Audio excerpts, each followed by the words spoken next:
there are many who would say today that it's harder to be a woman than it is to be a man. In fact, I heard a story not long ago about a Chicago businessman and a Texas rancher and a lady lawyer who all found themselves in heaven at the very same time. And they were standing there at the gates of heaven, and one of the angels came over and called the businessman from Chicago over, and he said, "Hey, we're glad to have you here, but before you come in, there's still one final test." And the businessman said, "There's a test to get in?" He said, "Yeah, it's just a real simple test. It's no problem. Just need to answer one question." He said, "Well, what is it?" He said, "You need to spell the name God." He said, "That's all there is to it?" "Yeah, just spell the name God." He goes, G-O-D. "That's it. Come right on in." Brings the Texas rancher over, and he says the same thing to him. Says, "You're going to need to take this little test, spell one word." The rancher goes, "Well, what is it?" He said, "You need to spell the name God." He goes, J-O-D. The angel looks at him and goes, "Nah, I guess that's good enough. Come on in." So the rancher goes in. Then he brings the lady lawyer up. And he says, to get into heaven, you got to take one final test. And it just burns her up. She says, "All my life, I've had to go and earn my way to a certain position and then fight over and above that with some additional kind of credentials in order to get equality for me. I did that when I was in graduate school. I did that when I was in law school. When I finally got in the firm, I couldn't just be a partner. I had to go through extra steps. And now here I get to heaven. And I think I've made it. And I've got to take one more test." The angel says, "Well, yeah, you do. Just have to spell one word." "Okay, what is it?" The angel says, "Spell Czechoslovakia."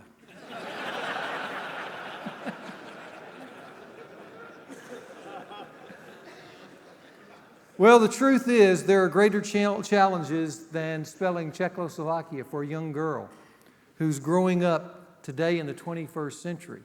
So what I want to do is begin this session this morning giving you an overview. And we spent all year talking about men, and we're going to cram the world of women into one session. But I want to give you an overview of some of the immense challenges for women today and how they affect daughters. And I want to look at 3 challenges for daughters in the 21st century and what I call the introduction of the new womanhood. And I want to give you just 3 statements to kind of let you feel the texture of a woman's world today. Here's the first statement, or the first challenge. First, there is for young women growing up today the challenge of a new supreme pursuit. And what is that new supreme pursuit? And the word I want to use now is supreme pursuit. That's key. The new supreme pursuit is from home to career. Let's face it, a profound change has occurred among women in the last 40 years. And life for a little girl today in our country has been turned upside down. It's unlike anything women have experienced in our country since the birth of our country. In fact, against a host of what I call more maternal instincts, a young girl growing up today, from the time she enters grade school to the time she finishes the university, she's bombarded with images and slogans and told directly by the heroes that she sees portrayed on the screen or in the classroom or in the workplace about what a woman should be and how a woman should be honored. She's told over and over and over again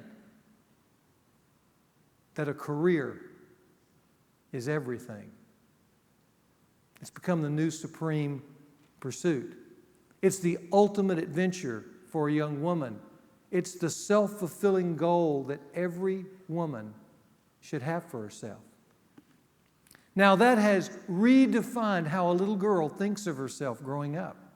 It redefines how she interacts with young men growing up, what her aspirations and her pursuits and her priorities are, because she's told that all her life. Now, please hear me. Don't jump way down the line and say, well, this guy's talking about women can't work, they need to be in the home, barefoot and pregnant in the kitchen, and all that other extreme rhetoric. I'm not talking about that. I just want you to feel the challenges of a young girl today. Because having those kind of images over her life has changed the way she thinks about herself and the way she thinks about her life. In fact, we even have a holiday now in light of this new supreme pursuit. It's called Take Your Daughter to Work Day. Did you know all that began in the 60s with a book by Betty Friedan? It's a landmark book called The Feminine Mystique. And in the book, she calls homemakers parasites. Not long after that, Germaine Greer, in her best-selling book in 1970, The Female Eunuch, called motherhood a handicap and pregnancy and illness. And all through the 60s, 70s, and 80s, there was this call, not necessarily as extreme as in those books, but a call nonetheless to get out of the home and in to the workplace where you belong, because it should be your supreme pursuit in life. Now, what sounded radical in the 60s and 70s in a milder tone is now the value system of mainstream America. For your daughter, whether you've got a 5-year-old at home or whether you're like me, you've got a 25-year-old in the workplace. It's the new supreme pursuit. I experienced that not long ago, this last fall, when I was watching my son play football in a small Arkansas town. The game was an away game, so we had driven to this small Arkansas community. And that's about as traditional values as you can come in a small Arkansas town. And it was homecoming for this team that we were playing. And I remember during the halftime ceremonies, they brought the homecoming court out and they introduced each of the girls. And as they introduced each of the girls, they talked about the activities that the girl had accomplished in high school, as they oftentimes do. And then with each girl being introduced by her dad, they mentioned the aspiration, the future aspiration of each of these court members. And I found it fascinating as they introduced girl after girl.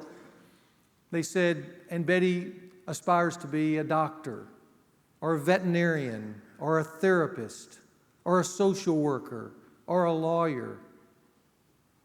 And on it went till the court was finally completely introduced. And I thought how odd it would have sounded, how strange it would have been, even there, for them to have introduced a young lady and talked about her activities and then said, and Betty aspires to be a homemaker. The world has changed. There are new realities for a young girl growing up in America today.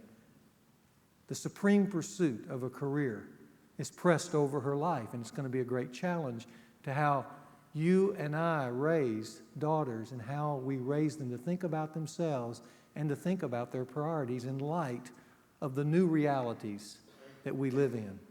Secondly is the challenge of what I call the decline of traditional feminine values. You say, what is that? Well, I'll let actress Sharon Stone tell us. She probably says this in a small way, captures it better than anyone, when she says this, and I'm quoting her now. As I see it, the choice today is between being feminine or equal. And I choose equal. That's the new reality for your daughter today.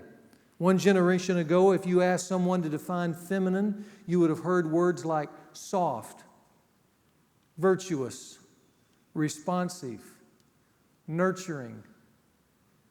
And can I just put a little aside here? And for men in the 21st century, those words still sound good for modern 21st century men. But if you ask to define feminine in the 21st century, you hear the words equal, assertive, sexy, independent. Those are the new feminine values. Young women today are excelling, and in many ways rightfully so, at competing with men. But they're also finding with that competition more and more difficulty in finding intimate relationships with men. And the home itself and homemaking itself is a more and more foreign term. For 200 years in the life of America, if you had put Titus 2 on the screen, it would have made perfect sense. But I want you to feel how strange Titus sounds right now. Look at the words there. Older women likewise are to be reverent in their behavior, teaching what is good, that they may encourage the young women to love their husbands and love their children, to be sensible, pure, workers at home, kind, that the word of God may not be dishonored. Now that sounds foreign, because look, guys, look at the screen for just a moment. What mothers are teaching that?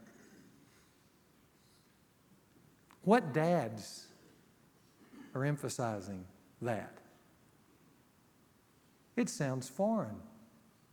And the reason it sounds foreign is because it is, which then leads us to the natural conclusion of the third challenge, because this third challenge is the outgrowth of the first two, and that is there's going to be the challenge of the rise of the absent mom. Despite all the sociological data we have today that says how important, even critical it is, absolutely critical it is for young children to have a mom at home, young moms continue to flood into the workplace, and with the enthusiastic encouragement of their young husbands. And it's so short-sighted. 67% of all mothers today with children under 4, the very years where kids need mom most, 67% of all the mothers in America are back into the workplace. And yet those children are the very ones whose lives are most moldable and most shapeable at those years. And yet mom is gone. Some, of course, have advocated daycare as a clearly viable substitute. But I want to put a quote from Dr. Burton White, the director of the preschool project at Harvard University, about daycare, just to give you a feel for what he would say in that regard as that substitute. Here's his quote. After more than 30 years of research on how children develop well, I would not think of putting an infant or toddler of my own into any substitute care program.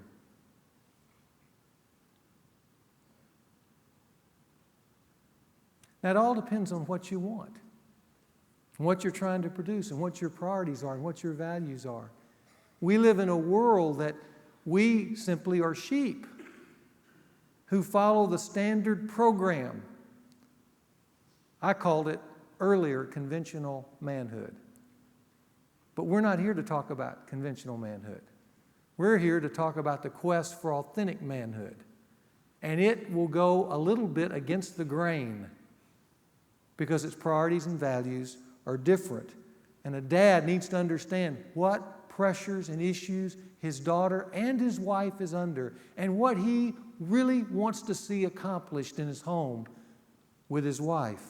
I'm afraid many young women, the young women right now who are in junior high and grade school and high school, those young women, as more and more moms flood into the marketplace, I'm afraid they're going to experience what we in this room experienced with our dads from the 70s and 80s, and some of us from the 50s and 60s, and that is we experienced the absent father wound.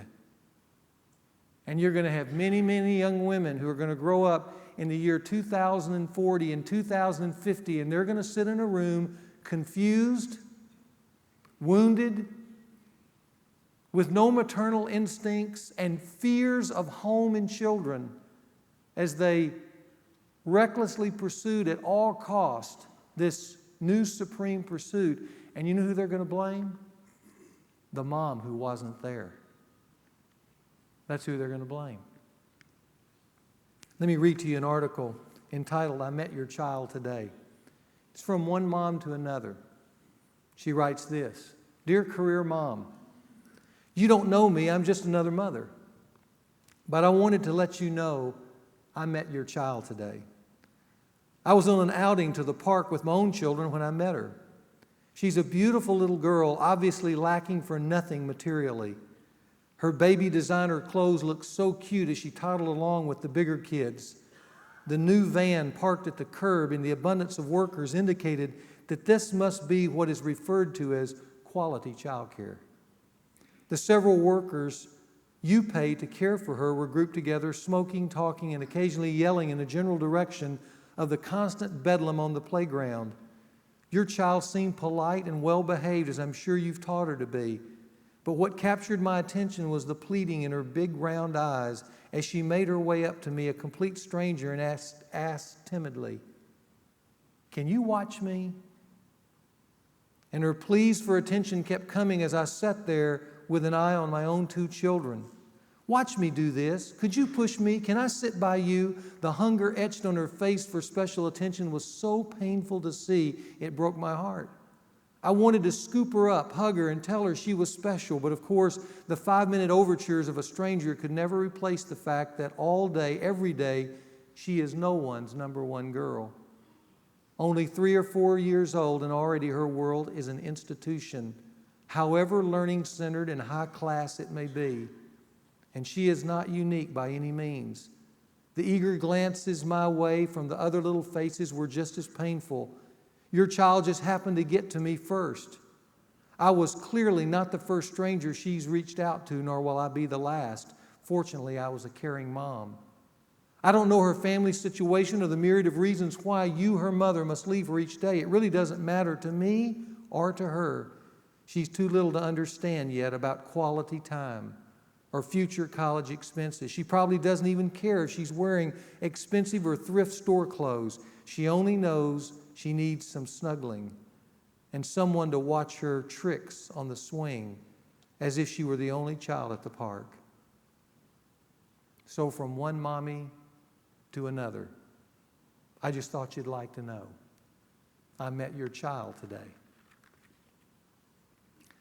Now, men, I tell you that because you will be an integral part in the decision-making of your home as to how your daughter and your wife and you decides the values of your home as you grow up with these new realities of career first and a different feminine value system and moms who aren't there. That's going to be the challenges. So what can dad do? What about dad? What does dad contribute to their daughters? Let's just talk about that for a moment.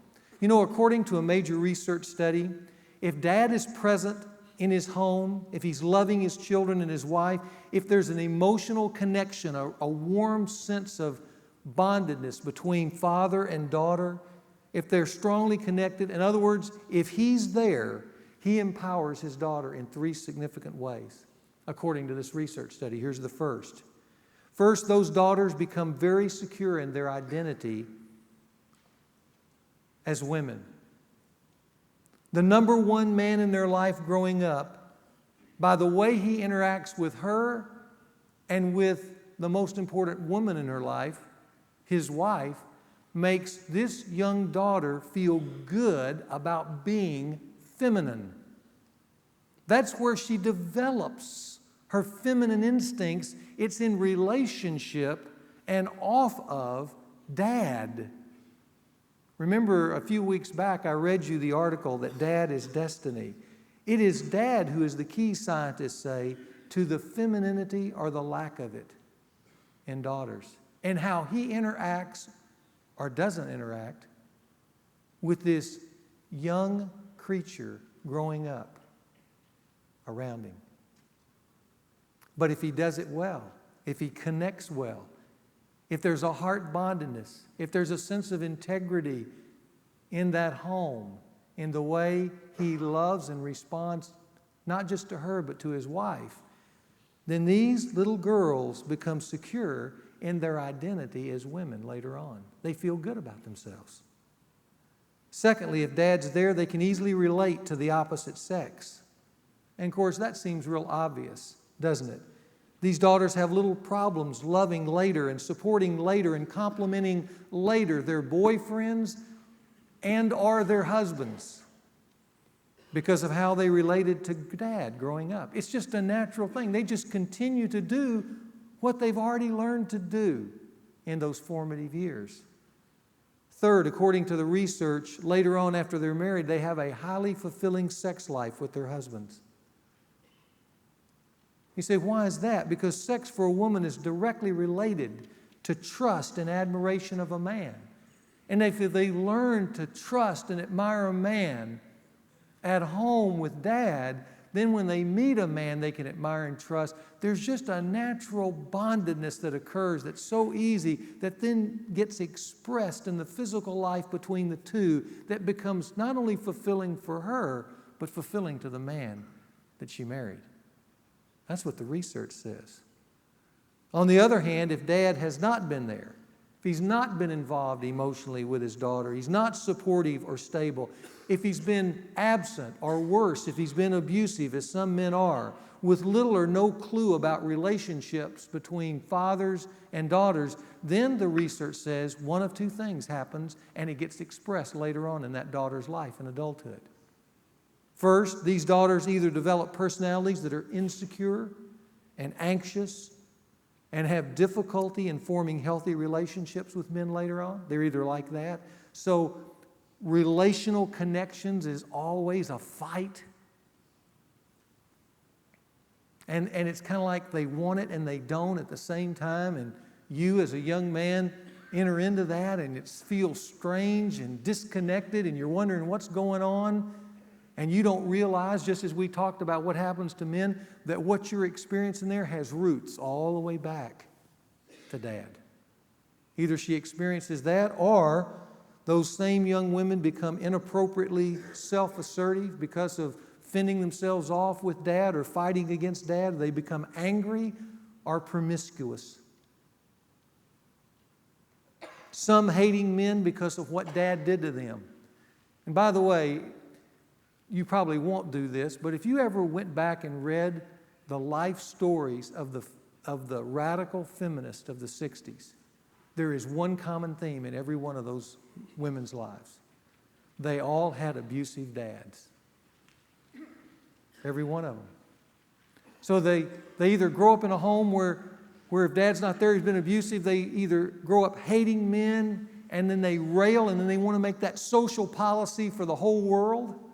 Or they end up throwing themselves at men because they want desperately to have the love that dad didn't give them. We call that the promiscuous woman. But here's what I want you to know. Maybe a promiscuous woman, but if you really knew her life, what you really know is it's a desperate daughter. Do you get it? That's what's going on. And dad is destiny. Dad's key to a young daughter's life. So practically, what can dads do for their daughters? Let me suggest 5 things, just 5 things here. And again, I want you guys to know, we could spend 20 weeks right here. So I know this is summary, and I'll just encourage you to get books if you're a father and read on the father-daughter relationship. But I just want to mention some basics for us this morning in this one session. Here are 5 things dad can do. First, he can establish with his wife a clear definition of what it means to be a real woman. You guys know already I'm pretty big on definitions because I think definitions are so key. And again, we could take a lot of time looking at this, but I'm going to give you my summary definition. If I were meeting with women, as I've done before, and I've taken them through what is a real woman, and we finally come to that moment where we define it, I'm going to jump all the introductory material. I'm just going to give you the definition. Okay? Here's how I define a real woman from the Scripture. A real woman is one who, first of all, rejects worldly temptations for significance, especially those that inhibit her core callings in life. And you remember when we were looking at the husband-wife relationship, those core callings are husband, wife, and home. And anything that inhibits a woman from fulfilling that core calling, she can do a lot of things, and women have done great things, and some have much higher capacities than others. But anything that would lure her away from her core callings, she needs to reject that. Even when it tells her, you can be significant. Remember back in Genesis chapter 3? Remember I told you that the big charge in Genesis 3 of the man was that he went passive as to his leadership? You remember that? And that was kind of his Achilles heel. What was the Achilles heel of the woman in that temptation? The counterpart to passivity. You know what I think it was? I think it was the fact that she struggles with deception of believing something is better out there for her than what she already has. Remember, she was the one that looked at the fruit and it was the delight for her eyes. And she thought, yeah, this could make me really wise. And she said, this is better than what God has already given me. And so she was deceived.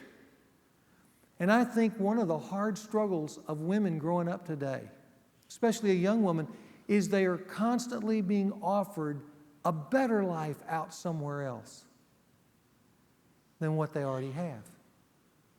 You can be better out here, away from this. And so there's always that lure to something more significant. It'll be better for me out there. Well, maybe, maybe not. There are a lot of women now who are working 80-hour work weeks and trying to balance that with home and husband, who are saying, is this better? Or did what I find is what men don't like? See, that's what they're struggling with. And so there's always that temptation, and what a real woman needs to do is first of all say, I have the world that I can invest myself in. But in doing that, whatever I invest myself in, I need to stay true to the core callings God has given to me, which will involve marriage and family and a home. How do I balance that with the world? I've got to be careful with all the temptations that come my way that would lure me away from those things and say something else out there is better. So I would say the first template would be rejects worldly temptation for significance. Secondly, believes in God's priorities. Some of you guys don't remember this because you're too young, but in the 60s, when the women's revolution was starting, you heard this term thrown about a lot called the supermom. It was the one who could fry up the bacon, love her husband, raise her children well, keep the home clean, and work a significant job. And that lasted for about 10 years until it was discovered that the supermom was a super myth.